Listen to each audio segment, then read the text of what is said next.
അപ്പോ ആദ്യം തന്നെ പറയാം, ഇത്തവണ LDF-ന് വോട്ട് ചെയ്ത ആൾക്കാർ ഈ വീഡിയോ സ്കിപ്പ് ചെയ്തു. കാരണം ഇത് നിങ്ങൾക്കുള്ളതല്ല. നമസ്കാരം, ഞാൻ ഇപ്പോൾ ഉള്ളത് നമ്മുടെ ഷൊർണൂർ തൊട്ടുള്ള കൊളപ്പുള്ളി വരെയുള്ള റോഡിലാണ്. ഈ റോഡിന്റെ അവസ്ഥ നിങ്ങൾക്ക് ഞങ്ങൾ കാണിച്ചു തരാം. ഈ സാധനം ഇവിടെ ഇട്ടാൽ മാത്രം പോരാ, ഇതൊന്നും എടുത്ത് ഇത് കൂടെ മുരുട്ടി കാണിക്ക് MLA. നിങ്ങൾക്ക് വേറെന്താ പരിപാടി? നിങ്ങളെ പിന്നെ ഇത് കൂടെ പോകുന്നതൊന്നും കാണുന്നില്ല. കാരണം നിങ്ങൾ ഈ റോഡിൽ കൂടെ പോവില്ല.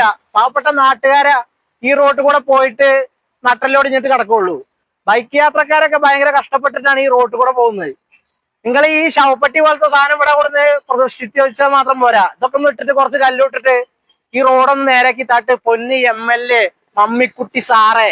അപ്പൊ നാട്ടുകാരെ പറ്റിക്കാൻ വേണ്ടിയിട്ട് ഇപ്പൊ ഇലക്ഷന്റെ മുമ്പായിട്ട് കുറച്ച് ഭാഗത്ത് കുറച്ച് കല്ലും പിന്നെ ഇടയ്ക്കിടയ്ക്ക് ഇതുപോലത്തെ ഓരോ വണ്ടിയും കൊടുന്നിട്ടിട്ട് നാട്ടുകാരെ പറ്റിക്കാൻ നിങ്ങൾ റെഡി ആയിട്ടുണ്ട്. പക്ഷെ അതല്ല നാട്ടുകാർക്ക് ആവശ്യം. അടുത്ത ഇലക്ഷന് മുമ്പെങ്കിലും ഈ റോഡൊന്ന് നേരാക്കി തരണം എന്ന് മാത്രമേ ഈ നാട്ടിലെ ഒരു പൗരൻ എന്നുള്ള രീതിയിൽ എനിക്ക് പറയാനുള്ളൂ. അല്ലാതെ നിങ്ങളെ പിടിച്ച് തല്ലാനൊന്നും പറ്റില്ല. കാരണം നിങ്ങളൊക്കെ രാജാക്കന്മാരാണല്ലോ. നാട്ടുകാരുടെ വോട്ട് മേടിക്കുന്നവരെ അവരുടെ കാലിൽ വീഴും. അത് കഴിഞ്ഞാൽ പിന്നെ അവരുടെ കാല് പിടിച്ച് നിലത്തടിക്കും. അതാണ് നിങ്ങളുടെ എന്നുള്ള പരിപാടി. അടുത്ത ഇലക്ഷന് മുമ്പെങ്കിലും ഈ റോഡൊന്ന് നേരാക്കി തരണമെന്ന് താഴ്മയായി നിങ്ങളോട് അപേക്ഷിക്കുന്നു. അത് എനിക്ക് പറ്റുള്ളൂ പറയാനും ചെയ്യാനും. ഷൊർണൂർ ടൗണ് മുതൽ നമ്മുടെ കൊളപ്പുള്ളി വരെയുള്ള റോഡാണ് ഞാൻ ഇവിടെ കാണിക്കുന്നത്. എല്ലാം ശരിയാക്കി തരാമെന്ന് പറഞ്ഞ നമ്മുടെ സർക്കാർ, അതുപോലെ ഉദ്യോഗസ്ഥർ, ഇവിടുത്തെ MLA, അമ്മായപ്പൻ മരുമോൻ തുടങ്ങിയ ആൾക്കാരൊന്നും ഈ റോഡിൻ്റെ അവസ്ഥ ഇതുവരെ കാണാൻ അവർക്ക് കഴിഞ്ഞിട്ടില്ല.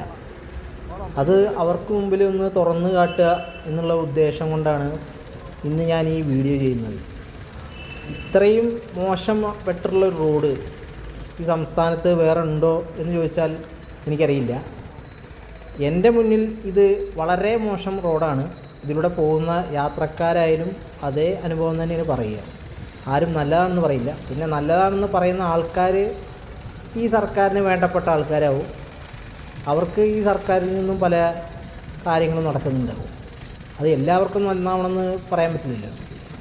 ഇത്രയും മോശം റോഡ് ഇത്രയും കാലമായിട്ടും ഇവിടുത്തെ MLA ആൾക്ക് ഇത് കാണാൻ കഴിഞ്ഞിട്ടില്ല. ആൾക്കും കൂടി വേണ്ടിയിട്ടാണ് ഈ വീഡിയോ ചെയ്യുന്നത്. അടുത്ത നിയമസഭാ ഇലക്ഷന് വരുമ്പോഴെങ്കിലും ഈ റോഡ് നേരാക്കണം, അല്ല നേരാക്കുമെന്നാണ് എൻ്റെ വിശ്വാസം. ഇനി അന്നും നേരാക്കിയില്ലെങ്കിലും ഈ പാർട്ടിക്ക്, ഈ പാർട്ടിയുടെ MLAയും ഇതേ പാർട്ടിക്കാരെ തന്നെ ജയിപ്പിച്ചു വിടാൻ നമ്മുടെ നാട്ടുകാരും തുനിഞ്ഞാൽ പിന്നെ എന്താണ് ഈ നാട്ടിൽ ജീവിക്കുന്ന